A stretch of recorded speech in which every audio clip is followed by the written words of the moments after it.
remercier à mon tour de votre intérêt pour le colloque d'aujourd'hui. C'est un plaisir pour moi de vous recevoir à Sciences Po autour de cette problématique maladie d'Alzheimer, éthique, droit et citoyenneté. Les partenaires de ce colloque se joignent à moi pour vous accueillir. La Fondation Médéric Alzheimer et sa directrice Michèle Frémontier, l'espace éthique méditerranéen de l'hôpital de la Timone et sa coordinatrice, le docteur Perrine Malzac, également membre du comité de pilotage de l'espace national de réflexion sur la maladie d'Alzheimer, l'Union régionale des associations familiales PACA, l'Agence régionale de santé PACA, le Conseil général des Bouches-du-Rhône et le Centre d'études et de recherche européen et méditerranéen sur la famille de Sciences Po Aix. Alors, les chiffres sont très difficiles à déterminer.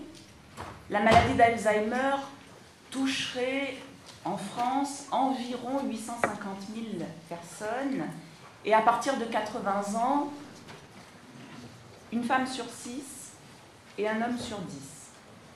Ce chiffre est en constante augmentation et certaines estimations prévoient qu'en 2020, 1 300 000 personnes souffriront de cette maladie neurodégénérative. Il paraissait donc légitime de se pencher dans un contexte de vieillissement de la population sur les enjeux à la fois juridiques et éthiques soulevés par cette maladie. Comme vous l'a dit Monsieur le Directeur, il s'agit du second volet des réflexions consacrées à Sciences Po sur la maladie d'Alzheimer. En 2010, nous avions organisé un colloque sur cette maladie, l'évolution des dispositifs de prise en charge, l'évolution des métiers, et on s'était interrogé à cette occasion sur l'évolution des politiques publiques. Monsieur le Directeur vous a dit, les actes seront publiés chez Academia Bruylant dans quelques jours. Nous avons fait photocopier la couverture de l'ouvrage dans vos pochettes. Et Madame Mutzmann, en charge de la mise en œuvre du plan d'Alzheimer 2008-2012, a accepté de contribuer à cet ouvrage. Sciences Po Aix se veut un acteur dans le domaine du vieillissement et de la dépendance. Outre ces deux colloques que nous avons organisés, nous avons également mis en place un Master 2 intitulé « Politique comparée des âges en Europe », ouvert à la fois aux étudiants et aux professionnels de façon large, par le biais notamment de la validation des acquis de l'expérience.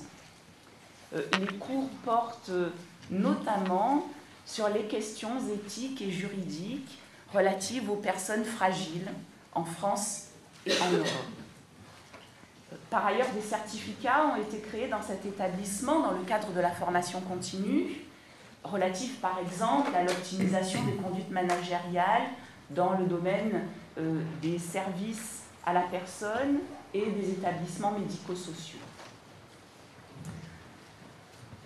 L'IEP a également pour vocation d'accueillir des doctorants sur toutes ces problématiques au sein du Centre d'études et de recherche sur la famille. Comme vous l'a dit Monsieur le Directeur, nous espérons des partenariats avec les entreprises et les établissements impliqués dans le domaine sanitaire, social, médico-social, afin de joindre nos compétences au profit de thématiques ciblées. Alors, les problématiques d'aujourd'hui suscitent de nombreuses questions. Nous les avons structurées autour de 3 axes. D'abord, comment faire vivre les droits des usagers? Donc, quelles sont les contraintes juridiques et éthiques? Ensuite, quel cadre institutionnel pour un meilleur accompagnement? Quelles sont les valeurs?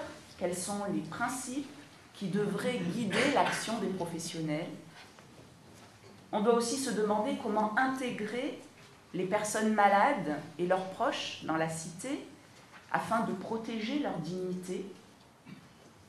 Enfin, nous échangerons lors d'une table ronde autour d'une situation concrète, grâce au regard croisé de professionnels, juristes, médecins, psychologues, sociologues, politistes, directeurs d'établissements médico-sociaux. Vous avez compris que l'approche retenue aujourd'hui permettra de croiser les expériences. La pluralité des analyses est conforme, me semble-t-il, à la vocation de tout institut d'études politiques, établissement par nature pluridisciplinaire. Nous espérons que cette approche sera source de richesse et de complémentarité. Nous allons laisser une grande place au débat et à l'échange. Mais avant de commencer, je voudrais céder la parole à Madame Michèle Frémontier, qui nous a très largement aidés dans ce colloque, comme dans le précédent. Je vous remercie, Madame.